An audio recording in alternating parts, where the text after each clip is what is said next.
മാനേജ്മെൻറ്റുകൾ സ്വകാര്യ കോളേജുകളിൽ പഠിക്കുന്നു, വിദേശ കോളേജുകളിൽ പഠിക്കുന്നു, ക്യാപിറ്റേഷൻ ഫീസ് കൊടുത്ത് ചരിത്രങ്ങളെ കൊണ്ട് ഞാനതിൻ്റെ തർക്ക വിഷയമേ അല്ല. എന്താണെങ്കിലും LDF ആണെങ്കിലും UDF ആണെങ്കിലും കേരളത്തിലെ ഇത്തരത്തിലുള്ള സ്വാശ്രയ കോളേജും മാനേജ്മെൻറ്റുകളും വളരെ ശക്തരാണ്. അവർക്ക് എല്ലായിടത്തും അവരുടേതായ ആളുകളുണ്ട്. അവർ കൃത്യമായിട്ട് കാര്യങ്ങൾ നടത്തുന്നു. അതുകൊണ്ടാണ് ഈ പെട്ടെന്ന് അഡ്മിഷനും വരിക, അഡ്മിഷൻ്റെ സമയം അടുക്കുന്ന ഒരു സാഹചര്യത്തിൽ ഗവൺമെൻറ്റിന് ഒരു തന്ത്രപരമായ പരാജയം പറ്റി ഒന്ന് പിടിച്ചിരുന്നെങ്കിൽ, അതായത് പരിയാരം കോളേജൊക്കെ അവരുടെ കയ്യിലാണല്ലോ, ഒറ്റ വാചകം പറയാം, പരിയാരമൊക്കെ ഇവരുടെ കയ്യിലാണല്ലോ. അതൊക്കെ വെച്ചിട്ട് അതിനെയൊക്കെ മുൻനിർത്തി ഒരല്പം തന്ത്രപരമായിട്ട് ചേരുന്നെങ്കിൽ ഇത്രയും ഫീസ്, ഇതൊരു വലിയ അപ്പം യൂത്ത് കോൺഗ്രസിനും കോൺഗ്രസ് KSU ഒരു നല്ലൊരു ആയുധം കിട്ടി. അതായത് ഈ തലവരി മാത്രമല്ല, തലവരി ഇപ്പോഴും നടക്കുന്നുണ്ട്, വാങ്ങുന്നുണ്ട്. പക്ഷേ ഈ ഫീസ് ഇത്രയും വലിയൊരു ഒരു എൻഹാൻസ് ചെയ്ത് പോയില്ലായിരുന്നുവെങ്കിൽ ഒരു പക്ഷേ കുറച്ചുകൂടെ നിയന്ത്രണങ്ങൾ സ്വകാര്യ മാനേജ്മെന്റുകൾക്ക് കൊണ്ടുവരാനായിട്ട് ഗവൺമെന്റ് സാധിക്കും. ഗവൺമെന്റിന്റെ തിടുക്കമല്ല ഇതിന്റെ പ്രശ്നം ഉണ്ടാക്കിയത്. ഗവൺമെന്റിന്റെ ആക്ഷൻ പ്രോപ്പർ ആയിരുന്നു. ഗവൺമെന്റിന്റെ ഉത്തരവും വളരെ കറക്റ്റ് ആയിരുന്നു. കാരണം അല്ലല്ല, സംസ്ഥാന ഗവൺമെന്റ് തിടുക്കം കാട്ടി എന്നുള്ള അഭിപ്രായമേ എനിക്കില്ല. സംസ്ഥാന ഗവൺമെന്റ് വളരെ കൃത്യമായിട്ട് ആ ഉത്തരവിറക്കി. പക്ഷെ ഉത്തരവിനെ ന്യായീകരിക്കാൻ ഹൈക്കോടതിയിൽ ന്യായീകരിച്ചില്ല. അപ്പൊ അതിന്റെ അർത്ഥം ഗവൺമെന്റിന് ആത്മാർത്ഥത ഇല്ലായിരുന്നു എന്നാണോ താങ്കൾ പറയുന്നത്? കാരണം ഈ ചോദ്യം അഡ്വക്കേറ്റ് ജനറലിനോട് ചോദിച്ചപ്പോ ആ ചോദ്യത്തിന് മറുപടി പറഞ്ഞില്ല എന്ന് മാത്രമല്ല, താങ്കൾ പറഞ്ഞ കഴിഞ്ഞ കാലങ്ങളിലെ വിധികളും ഇത്തവണത്തെ വിധിയും തമ്മിൽ വളരെ വളരെ ക്ലിയർ ആയിട്ട് 73 പേജുള്ള വിധിന്യായം മെയ് 2-ാം തീയതി സുപ്രീം കോടതി ഇറക്കിയതിൽ ഡീറ്റെയിൽ ആയിട്ട് പറഞ്ഞിട്ടുണ്ട്. അതായത് ഇതിനു മുൻപുള്ള കേസുകളിൽ TMI കേസിൽ ഗവൺമെൻറ് 19(1)G തൊഴിലിനുള്ള അവകാശമായിട്ട് സ്വാശ്രയ വിദ്യാഭ്യാസ സ്ഥാപനങ്ങൾ നടത്താനുള്ള അവകാശം സ്വകാര്യ മാനേജ്മെൻറ്റുകൾക്ക് നൽകിയതാണ്. ഇത്രയും കാലം ഞങ്ങൾക്ക് ഞങ്ങളുടെ സ്ഥാപനങ്ങളിൽ അഡ്മിഷൻ നടത്താൻ പൂർണ്ണ സ്വാതന്ത്ര്യമുണ്ട് എന്ന് മാനേജ്മെൻറ്റുകൾക്ക് നിലപാടെടുക്കാൻ പറ്റിയത്. പക്ഷേ മെയ് 2-ാം തീയതി അവർ വളരെ കൃത്യമായിട്ട് പറഞ്ഞു, വിദ്യാർത്ഥികളുടെ താല്പര്യം, ആ താല്പര്യത്തിന് വിരുദ്ധമായിട്ട് ഏതെങ്കിലും ഒരു സെക്ഷൻ്റെ മൗലിക അവകാശം വരുന്നുണ്ടെങ്കിൽ ആ പൊതു താല്പര്യത്തിനാണ് പ്രാധാന്യം, ഈ പറഞ്ഞ ഏതെങ്കിലും ഒരു സെക്ഷന്റെ മൗലികാവകാശത്തിനല്ല. എനിക്കൊരു കാര്യം ഇവിടെ ഒരു കാര്യം പറഞ്ഞേ പറ്റത്തുള്ളൂ. കാരണം എന്ന് വെച്ചാൽ ഗവൺമെന്റിന് സ്വാശ്രയ കോളേജുകളെ നിയന്ത്രിക്കണമെന്ന കാര്യത്തിൽ ആത്മാർത്ഥതയില്ലെന്ന് ഞാൻ വിശ്വസിക്കുന്നില്ല. അപ്പോൾ ഇവിടെ ഹൈക്കോടതിയിൽ കേസ് വരുമ്പോൾ അതിന് മറുപടി പറയേണ്ട അഡ്വക്കേറ്റ് ജനറലിന് കൃത്യമായ ഉത്തരം പറയാൻ സാധിച്ചില്ല എങ്കിൽ ഗവൺമെന്റ് പ്രിപ്പയർഡ് ആയിരുന്നില്ല, അഡ്വക്കേറ്റ് ജനറൽ പ്രിപ്പയർഡ് ആയിരുന്നില്ല. അതിന്റെ അർത്ഥം എന്താ? ഗവൺമെന്റ് നീക്കം തുടക്കത്തിലുള്ളായിരുന്നു. അവിടെയാണ് ഞാൻ ഒരു വീഴ്ച കാണുന്നത്. ശരി, ശ്രീ VT ബൽറാം, ഇവിടെ സ്വരാജ് ശക്തമായി പറഞ്ഞ ഒരു ആക്ഷേപമുണ്ട്, ഒരു ആരോപണമുണ്ട്. UDFൽ 25ഓളം പേർ, അതിലേറിയ കൂറും MLA മാർ, 25, ചില മുൻ MLA മാരുമുണ്ട്, മുൻ മന്ത്രിമാർ എല്ലാവരും ഉണ്ട്. എല്ലാം ചേർത്ത് 25 പേർ ഈ സ്വകാര്യ സ്വാശ്രയ മാനേജ്മെൻറ്റുകളിൽ പ്രത്യേകമായ ആനുകൂല്യങ്ങളോടെ അവരുടെ മക്കളെയോ മരുമക്കളെയോ ഒക്കെ പഠിപ്പിക്കുന്നുണ്ട്. അതിൻ്റെ ഒരു മനസാക്ഷിക്കുത്തം നിങ്ങൾക്കില്ലാത്തത് എന്തുകൊണ്ടാണ്? കാരണം ഇന്നലെ രമേശ് ചെന്നിത്തല പറയുകയുണ്ടായി, MV ജയരാജൻ പരിയാരത്തിൻ്റെ ഭരണസമിതി ചെയർമാൻ സ്ഥാനം രാജിവെച്ചത് മനസാക്ഷി കുത്തുകൊണ്ടാണെന്ന്. അങ്ങനെയേ ആയിരുന്നില്ല. ഇന്നിപ്പോൾ അറിയാൻ കഴിഞ്ഞു, ലോട്ടറി ക്ഷേമനിധിയുടെ ഡയറക്ടറാക്കാൻ വേണ്ടിയിട്ടാണ്, അതിന് വേണ്ടിയിട്ടാണെന്ന്. അപ്പോൾ അതിൽ മനസാക്ഷി കുത്തിൻ്റെ ആ ഭാഗം മാറി. നിങ്ങളുടെ ഒരു മനസാക്ഷി കുത്തിൻ്റെ പ്രശ്നമാണ് സ്വരാജ് ഉന്നയിക്കുന്നത്. അതിനുള്ള മറുപടി സ്വരാജ് പറഞ്ഞത് അടക്കമുള്ള കാര്യങ്ങൾക്ക് മറുപടി പറയാൻ എനിക്ക് 2-3 പോയിന്റുകൾ ഒന്ന് ക്ലാരിഫൈ ചെയ്യേണ്ടതായിട്ടുണ്ട്. ഒന്ന്, സ്വരാജ് പറഞ്ഞു 25ഓളം UDF MLA-മാരുടെ മക്കളും, 25 കറക്റ്റ് നമ്പറാണ് സ്വരാജ് പറഞ്ഞത്. ബഹുമാനിയായിട്ടുള്ള മന്ത്രി നിയമസഭയിലും ഈ ആരോപണം ഉന്നയിച്ചു. ഞാൻ അടക്കമുള്ള UDFന്റെ ഭാഗത്തു നിന്നുള്ള MLA-മാർ മന്ത്രിയോട് അവിടെ വെച്ച് ചലഞ്ച് ചെയ്താണ്, പേര് പുറത്തു വിടണം. ഇപ്പോൾ സ്വരാജ് അടക്കമുള്ള DYFI നേതാക്കന്മാരോടും മന്ത്രിയോടും മുഖ്യമന്ത്രിയോടും ഞാനിത് ആധികാരികമായിട്ട് തന്നെ ഞങ്ങളുടെ പാർട്ടിക്ക് വേണ്ടി ആവശ്യപ്പെടുകയാണ്, ആ പേരുകൾ പുറത്തു വിടാൻ തയ്യാറാവണം. ഞാൻ പറഞ്ഞോട്ടെ, ക്ലാരിഫൈട്ടെ. UDF 41 MLA-മാരാണുള്ളത്. അതിൽ കോൺഗ്രസ്സുകാരായിട്ട് 11 പേര് 40-42 വയസ്സ് മാത്രമുള്ള ആളുകളാണ്.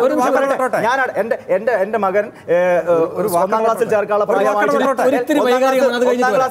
പ്രായം പോലും ആയിട്ടില്ല. എന്റെ വീട്ടിലെ ആരും എന്റെ കുടുംബാംഗങ്ങളിൽ ആരും ഈ പറഞ്ഞ സ്വാശ്രയ കോളേജിൽ പഠിക്കുന്നില്ല. ഞങ്ങൾ 11 MLA-മാർ MLA-മാരാണ്. അപ്പൊ ആകെയുള്ള 41 MLA-മാരിൽ 11 ആളെ കഴിച്ചു നിർത്തിയാൽ ബാക്കി 30 UDF MLA-മാരുള്ളതാണ്. ആ 30 MLA-മാരിൽ 25 ആളുടെയും മക്കളോ മരുമക്കളോ ഇതേപോലെ സ്വാശ്രയ കോളേജിൽ പഠിക്കുന്നുണ്ട് എന്ന് നിങ്ങൾക്ക് കണക്കുണ്ടെങ്കിൽ നിങ്ങൾ കൊണ്ടുവന്നോ, അതിനെ അംഗീകരിക്കാൻ ഞങ്ങൾ VTയുടെ ഈ പറയുന്ന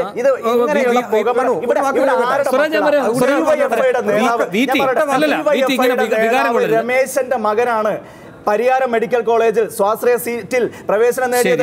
ഡിവൈഎഫ്ഐയുടെ നേതാക്കന്മാർ പിണറായി വിജയന്റെ മകൻ അവിടെയാണ്. ഞങ്ങൾ ഇതേ രീതിയിൽ ചോദ്യം ചോദിച്ചാൽ കോടിയേരി ബാലകൃഷ്ണന്റെ മക്കളുടെ പഠനവും അവരുടെ നിലവാരവും എന്താണ്, ബാക്കി LDF നേതാക്കന്മാരുടെ ഇതാണ് ചർച്ച ചെയ്യുന്നത്. ഞാൻ ഈ പറഞ്ഞ ആരോപണം പൂർണ്ണമായി തെറ്റാണെന്ന് നിഷേധിച്ചിട്ട് എന്നെ വെല്ലുവിളിക്കൂ. ഈ പേര് വരെ നിങ്ങളെ പേര് പോലും പറഞ്ഞിട്ടില്ലല്ലോ, പിന്നെ നിങ്ങൾ പേര് പറ, അതിൽ ഓരോ പേരും വെച്ച് നമുക്ക് കണ്ടിക്കാം.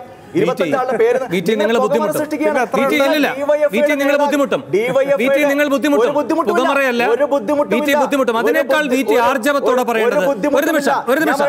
പാർലമെന്ററി പാർട്ടി യോഗം ചേരുമല്ലോ. പാർലമെന്ററി പാർട്ടി യോഗം ചേരുമല്ലോ. ഞങ്ങളെ ബ്ലാക്ക്മെയിൽ ചെയ്യേണ്ട കാര്യമൊന്നുമില്ല. ഇല്ല, ഞങ്ങൾക്ക് ഒരു ബുദ്ധിമുട്ടുമില്ല. ഞങ്ങൾ പൊതു താല്പര്യത്തിൽ ഒരു കാര്യം ഉന്നയിക്കുമ്പോൾ ഇവിടെ പറഞ്ഞു ആർക്കും പരാതിയില്ല, ആർക്കും അസ്വസ്ഥതയില്ല. മാനേജ്മെന്റുകൾക്ക് അസ്വസ്ഥത കാരണം അവർക്ക് തുടർന്ന് കൊണ്ടുപോകാനുള്ള അവസരമുണ്ട്. അതിലേക്ക് വരാം. എന്റെ സംശയം ഇവിടെ സ്വരാജിനോടുള്ള ഈ നേർക്കുനേർ വെല്ലുവിളിയും ബ്ലാക്ക് മെയിലിംഗും ഒന്നും ആലോചിക്കേണ്ട. വി ടി പങ്കെടുക്കുന്ന ഒരു പാർലമെന്ററി പാർട്ടി ഉണ്ടല്ലോ, UDFന്റെ ആയാലും സ്വന്തം പാർട്ടിയുടെ ആയാലും. വി ടിക്ക് അതിൽ ആർജവത്തോടെ പറഞ്ഞുകൂടെ, ഏതാ ഞങ്ങൾ ഇത്ര MLA-മാരുടെ മക്കൾ ഇവിടെയൊന്നും പഠിക്കാനുള്ള പ്രായം പോലും എത്തിയിട്ടില്ല, നിങ്ങളിൽ ആരെങ്കിലും ഉണ്ടെങ്കിൽ അത് ഞങ്ങളോടൊന്ന് തുറന്നു പറയൂ. നിങ്ങൾ ആ 25 ആളെ ലിസ്റ്റ് പ്രസിദ്ധീകരിക്കാൻ പറ, ഓരോ പേരും വെച്ച് പറയാലോ. ഇത് വളരെ ഹീനമായിട്ടുള്ള തന്ത്രമാണ്. പൊതു താല്പര്യത്തിൽ ആരെങ്കിലും ഒരു അഭിപ്രായം പറഞ്ഞാൽ അവരെ ഇൻഡിവിജ്വൽ ആയിട്ട് ടാർഗറ്റ് ചെയ്ത് അവർക്ക് മറ്റ് നിക്ഷിപ്ത താല്പര്യങ്ങളുണ്ട് എന്ന് സ്വരാജ് ഈ ചാനൽ ചർച്ചയിലും മുഖ്യമന്ത്രി ഇന്ന് പത്രസമ്മേളനത്തിലും ഈ രീതിയിലുള്ള ആക്ഷേപം ഉന്നയിക്കുമ്പോൾ മറുഭാഗത്ത് പരാതികളില്ല, ആർക്കും പരാതിയില്ല പരാതി ഉന്നയിക്കുന്ന വാടകക്കാരാണെന്ന് ആക്ഷേപിക്കുമ്പോൾ ഇത് എവിടത്തെ ജനാധിപത്യം? ഒരു ഭാഗത്ത് മന്ത്രി പറയുന്നു ആർക്കും പരാതിയില്ല, സമരം ചെയ്യുന്ന ആളുകളെ നോക്കി മുഖ്യമന്ത്രി പറയുന്നു ഒരു വാടകക്കാരാണ് എന്ന്. ഇവിടെ നിങ്ങൾ പറയുന്നു മറ്റ് നിക്ഷിപ്ത താല്പര്യങ്ങളുണ്ട് എന്ന്. പൊതു താല്പര്യം എന്ന് പറയുന്ന കാര്യത്തെ ഉന്നർത്തി ഞങ്ങളെപ്പോലുള്ള ആളുകൾ ഒരു ആക്ഷേപം ഉന്നയിക്കുമ്പോൾ, കണക്കുകൾ വെച്ചുകൊണ്ട് വിശദീകരിക്കുമ്പോൾ, കഴിഞ്ഞ വർഷത്തിൽ നിന്ന് വ്യത്യസ്തമായി 1,52,50,000 രൂപ ഓരോ മാനേജ്മെന്റിനും ഈ ഗവൺമെന്റ് മാത്രമായിട്ട് നൽകുന്നു എന്ന് കണക്കുകൾ വെച്ചുകൊണ്ട് നിങ്ങൾ വിശദീകരിക്കുമ്പോൾ ഞങ്ങളെ മാനേജ്മെന്റിന്റെ ഏജന്റുമാരായിട്ട് ചിത്രീകരിക്കാൻ നിങ്ങൾക്ക് സാധിക്കണമെങ്കിൽ നിങ്ങൾ ആ ലിസ്റ്റ് പുറത്തുവിട്. ഒരു മടിശീലയിൽ കനമുള്ള ആളുകളല്ല ഞങ്ങൾ. ആ ലിസ്റ്റ് വെച്ചുകൊണ്ട് നമുക്ക് ചർച്ച ചെയ്യാം. നിങ്ങൾ ഊഹാപോഹം നടത്തുമ്പോൾ അതിനെ വെച്ച് ഞങ്ങൾക്ക് ചർച്ച ചെയ്യാം. ഇവർ രണ്ടുപേരും വലിയ തോതിൽ ഇതിനെക്കുറിച്ച് 25 പേരുടെ കണക്ക് ചർച്ച ചെയ്യുമ്പോൾ ഞാൻ മനസ്സിലാക്കുന്നു സ്വാശ്രയക്കുള്ള ഇത് നിയമം അനുസരിച്ച് ചട്ടം അനുസരിച്ച് പ്രവർത്തിക്കുന്ന ഡിവൈഎഫ്ഐയുടെ നേതാവിന് പരിയാരം മെഡിക്കൽ കോളേജിൽ അഡ്മിഷൻ കിട്ടുന്നതിന് എന്താ യൂത്ത് കോൺഗ്രസിന്റെ അല്ല കോൺഗ്രസിന്റെയോ UDFന്റെ MLA-മാർക്ക്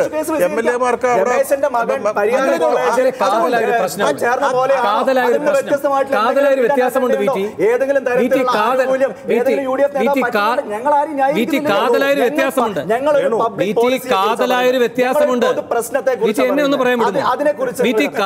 വ്യത്യാസമുണ്ട്. ശ്രീ സണ്ണിക്കുട്ടി പറഞ്ഞ ചൂണ്ടിക്കാട്ടുന്ന പോലെയല്ല, കാതലായൊരു വ്യത്യാസമുണ്ട്. രമേശിനുമായി ഇതിന് താരതമ്യമില്ല. എന്തുകൊണ്ടെന്നാൽ നിങ്ങൾ തന്നെ വലിയ ആഡംബരത്തോടുകൂടി പറയുന്നുണ്ടല്ലോ, ഞങ്ങൾ ഒരു ഒറ്റ ചർച്ചയിലല്ല തീർപ്പെടുത്തത്, ഞങ്ങൾ ഘട്ടം ഘട്ടമായി ചർച്ച നടത്തി, ഞങ്ങൾ സബ് കമ്മിറ്റിയെ വെച്ചു, അങ്ങനെയാണ് ഞങ്ങളുടെ ഒരു ധാരണയിലെത്തിയതെന്ന്. ഈ സബ് കമ്മിറ്റിയിലെ അംഗങ്ങൾ ഉൾപ്പെടെ ഇതിൻ്റെ ആനുകൂല്യം പറ്റിയവരിലുണ്ട്. അപ്പോൾ അതുകൊണ്ട് രമേശനും ഇതും തമ്മിൽ താരതമ്യമില്ല. നിങ്ങളിൽ ഒരു താല്പര്യമുണ്ടായിരുന്നു, നിങ്ങൾ തന്നെ ഇതിൽ ഒരു ഭാഗഭാക്കാകുന്ന കരാറിലേക്ക് കൂടി എത്തുന്നതിലെ പ്രധാനപ്പെട്ട ചുമതലകളിലും ഇരുന്നിട്ടുണ്ട്. നമുക്ക് കരാർ വെച്ചുകൊണ്ട് ചർച്ച ചെയ്യാലോ. ഇത്തരത്തിൽ താല്പര്യമുണ്ട് എന്ന് നിങ്ങൾ ആക്ഷേപിക്കുന്ന ഞങ്ങൾ മുന്നോട്ട് വെച്ച കരാറാണോ, അതോ ഒരു താല്പര്യവുമില്ലാത്ത വളരെ സംശുദ്ധരായിട്ടുള്ള ഇവർ മുന്നോട്ട് വെച്ച കരാറാണോ മാനേജ്മെന്റുകൾക്ക് കൂടുതൽ ആനുകൂല്യം എന്ന് നമുക്ക് ചർച്ച ചെയ്യാം. അത് ശരിയാണ് സ്വരാജ്, അത് ശരിയാണ്. 12,000 മെറിറ്റിൽ ചർച്ച ചെയ്യും. ഏത് കരാറിന്റെ അടിസ്ഥാനത്തിലാണ് മാനേജ്മെന്റുകൾക്ക് കൂടുതൽ ആനുകൂല്യം അത് ചർച്ച ചെയ്താൽ പോരെ. ഒന്നാമത്തെ വർഷം ഫീസ് വർധനയേയില്ല. അപ്പോൾ മാനേജ്മെന്റുകൾക്ക് എന്തൊത്താശയാണ് ചെയ്തു കൊടുത്തത്? രണ്ടാമത് 12,000 രൂപയുടെ മാത്രം വർധന, മൂന്നാമത് 15,000 രൂപയുടെ മാത്രം വർധന, നാലാമതും അഞ്ചാമതും 10,000 രീതിയിൽ ഉള്ള വർധന. അങ്ങനെ വരുമ്പോൾ ആവറേജ് എടുത്താൽ 5 വർഷം കൊണ്ട് ഏതാണ്ട് 6% മാത്രമാണ് ഈ വർധന വന്നിരിക്കുന്നത്. ഒറ്റയടിക്ക് 30. നിങ്ങളുടെ മക്കളോ മരുമക്കളോ പേരക്കുട്ടികളോ ആരും പഠിക്കുന്നില്ലെങ്കിൽ ഇത്ര വലിയ ഉദാരത എന്തിനാ? ഉറപ്പാണ്. ഇനി ഞാൻ ഈ വിഷയത്തിലേക്ക് വരാം.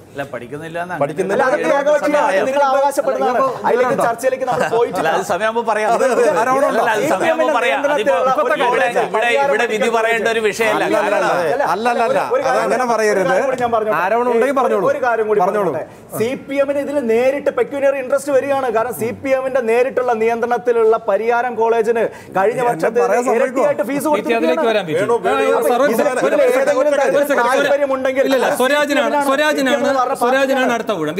അതെ, മറ്റേ ഞാനിങ്ങനെ ആലോചിക്കായിരുന്നു, ബൽറാമിന് ഇങ്ങനെ ആകെ വിഭ്രാന്തി ആയപ്പോ നമ്മളൊക്കെ ഇനി സംസാരിക്കാൻ അവസരം കിട്ടും. ഞാൻ മൊത്തത്തിൽ വരാം. സ്വരാജ്, ആർക്കും വിഭ്രാന്തി ഒന്നും പറയട്ടെ. അതിപ്പോ എല്ലാവരും ഈ TV ചർച്ച കാണുന്ന എല്ലാവരും കാണുന്നുണ്ടല്ലോ. രണ്ടുപേരുടെയും ഈ വാദഗതികൾ ഈ ചർച്ച കാണുന്ന എല്ലാവരും കാണുന്നുണ്ട്. മനസ്സിലായിക്കോട്ടെ. ഞാനിപ്പോ ഈ ആദ്യം പറഞ്ഞ വിഷയത്തിലേക്ക് വരാം. ശ്രീ വി മുരളീധരൻ പറഞ്ഞത് അദ്ദേഹം പറഞ്ഞ വിഷയത്തിന് മറുപടി ആയിട്ടല്ല, പക്ഷേ നിലവിലുള്ള നമ്മുടെ സ്വാശ്രയ വിദ്യാഭ്യാസ രംഗത്തെ പ്രശ്നങ്ങൾക്ക് നല്ലതുപോലെ ഒരു പരിഹാരത്തിലേക്ക് എത്താൻ നല്ലതുപോലെ ഒരു പരിഹാരത്തിലേക്ക് എത്താൻ ഒരു കേന്ദ്ര നിയമം അനിവാര്യമാണ്. അതാണ് ഞങ്ങൾ എല്ലാ കാലത്തും ഉന്നയിച്ചത്. പ്രേക്ഷകർ കേൾക്കുന്നതുകൊണ്ട് ഞാൻ തിരുത്താണ് സ്വരാജ്, ഞാനിങ്ങനെ കാണിച്ചത് ഒരു ബ്രേക്കിനുള്ള സമയമായി. എനിക്ക് അപ്പോൾ ഞാൻ പറഞ്ഞത് ഒരു കേന്ദ്ര നിയമം അനിവാര്യമാണ്. അത് ഞങ്ങൾ എപ്പോഴും ഉയർത്തുന്ന ആവശ്യമാണ്. ഈ ബൽറാമിൻ്റെ പാർട്ടി ഭരിച്ചപ്പോൾ അതുണ്ടായില്ല.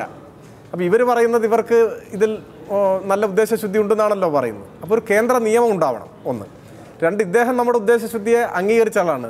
കർമ്മം കൊണ്ട് പത്രപ്രവർത്തനാണെങ്കിലും രാഷ്ട്രീയം കൊണ്ട് നമുക്ക് എല്ലാവർക്കും അറിയാമല്ലോ. പക്ഷേ നമ്മൾ വളരെ ഗൗരവമായിട്ടൊരു കാര്യം, നിങ്ങൾ തമ്മിലടിച്ചു.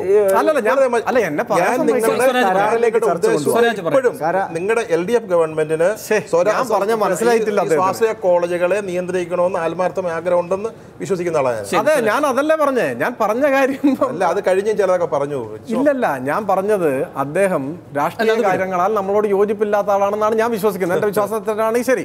പക്ഷെ അദ്ദേഹം ഞങ്ങളുടെ ഉദ്ദേശശുദ്ധി അംഗീകരിച്ചിരിക്കുന്നു. അത് ഞാൻ അദ്ദേഹത്തെ പറഞ്ഞതിനെ ഞാനൊന്ന് ഉയർത്തി പറഞ്ഞതല്ലേ. നമുക്ക് ഈ വിഷയത്തിലേക്ക് വരാം. ഇപ്പം ഞാൻ ഉന്നയിച്ച ആരോപണത്തെക്കുറിച്ചൊക്കെ അദ്ദേഹം വെല്ലുവിളിച്ചു. ഞാനപ്പോൾ അദ്ദേഹത്തോട് പറഞ്ഞു ഇങ്ങനെ ഇല്ല എന്ന് നിഷേധിക്കാൻ പറഞ്ഞപ്പോൾ അദ്ദേഹം നിഷേധിച്ചിട്ടില്ല. മന്ത്രിസഭയിൽ പറഞ്ഞപ്പോഴും ബൽറാമിൻ്റെ സുഹൃത്തുക്കളായ ചില MLA-മാരും ശക്തിയായിട്ട് പ്രതിഷേധിച്ചു.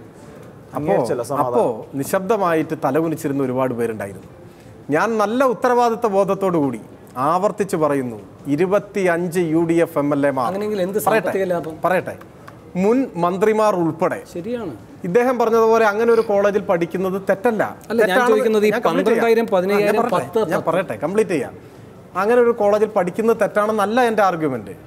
മറിച്ച് NRI മാനേജ്മെന്റ് കോട്ട സീറ്റുകളിൽ അവരുടെ ആനുകൂല്യം പറ്റി പഠിപ്പിക്കുന്നു എന്നാണ് എൻ്റെ വാദം. അതുകൊണ്ട് ഞാനത് കംപ്ലീറ്റ് ചെയ്തോട്ടെ. അതുകൊണ്ട് അവർക്കുള്ള എന്തെങ്കിലും താല്പര്യം ഞങ്ങൾക്കില്ല എന്ന് പറയാനാണ് ഞാൻ പറഞ്ഞത്. ഇനി ഞാൻ മറ്റൊന്നുകൂടി പറയാം. ഏതായാലും ബൽറാം ഇത്ര പറഞ്ഞല്ലോ. കേരളത്തിന് പുറത്തുള്ള സ്വാശ്രയ വിദ്യാഭ്യാസ ലോബിയുമായും നേരിട്ടുള്ള ബന്ധവും ഇടപാടുമുള്ളവരാണ് UDF എന്ന വാക്കും ഞാൻ വിടുന്നു, കോൺഗ്രസിൻ്റെ സംസ്ഥാന നേതൃത്വം.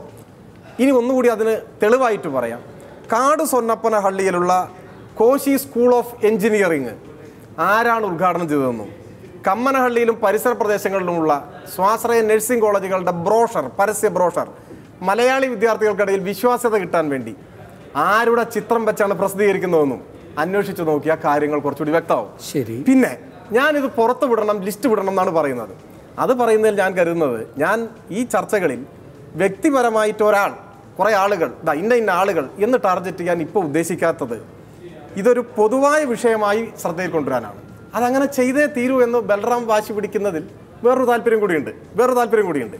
അങ്ങനെ വേണമെങ്കിൽ അതും ചെയ്യാം. ഞാൻ പറയുന്ന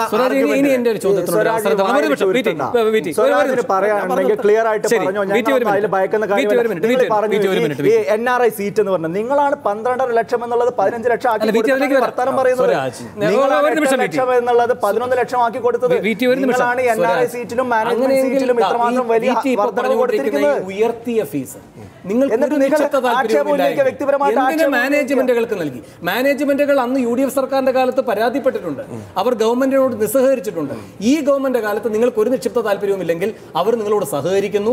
അവർ നിങ്ങൾക്ക് ആവശ്യപ്പെട്ട തരത്തിലുള്ള ഫീസ് അവർ സമ്പാദിച്ചെടുക്കുന്നു. അതെന്തുകൊണ്ട്? ഞാൻ മനസ്സിലാക്കുന്നത് ഇതൊരു പുതിയ സാഹചര്യത്തിൽ തലവരിപ്പണം നിന്നു പോകും എന്ന ഒരു സ്ഥിതി നീറ്റിൽ നിന്ന് വരുമ്പോൾ സ്ഥിതി വരികയും, എന്നാലും അതിൽ പഴുതുകൾ ഉപയോഗിച്ച്, അദ്ദേഹം പറഞ്ഞതിനെ ഞാൻ എതിർക്കുന്നില്ല, പഴുതുകൾ ഉപയോഗിച്ച് തലവരി പണത്തിനുള്ള അവസരം കണ്ടെത്താൻ ശ്രമിക്കുകയും ചെയ്യുന്ന ഒരു അന്തരാള ഘട്ടത്തിലാണ് കേരളത്തിലെ മാനേജ്മെൻറ്റുകളെന്ന് ഞാൻ സംശയിക്കുന്നു. അത് എങ്ങനെ ഈ ഗവൺമെൻറ് കൈകാര്യം ചെയ്യും എന്നതാണ് നമ്മൾ കാത്തിരുന്ന് കാണേണ്ടതായിട്ടുള്ളത്. ഞങ്ങളുടെ ഭാഗത്ത് പോരായ്മ ഉണ്ടെങ്കിൽ നിങ്ങൾ അത് വിമർശിച്ചോളൂ, ചൂണ്ടിക്കാണിച്ചോളൂ.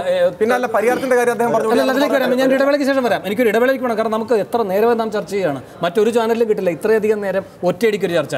ഞാൻ ഇടവേളയിലേക്ക് പോകാൻ. ഇടവേളയ്ക്ക് ശേഷം സൂപ്പർ പ്രൈം ടൈം ചർച്ച ചെയ്യുന്നത് തലവരി പണത്തിന് താഴിടാനായിരുന്നു സർക്കാർ നീക്കമെങ്കിൽ കോടതികളിൽ ഒന്നൊഴിയാതെ കാലിടറിയത് എന്തുകൊണ്ട്? ഇടവേളയ്ക്ക് ശേഷം.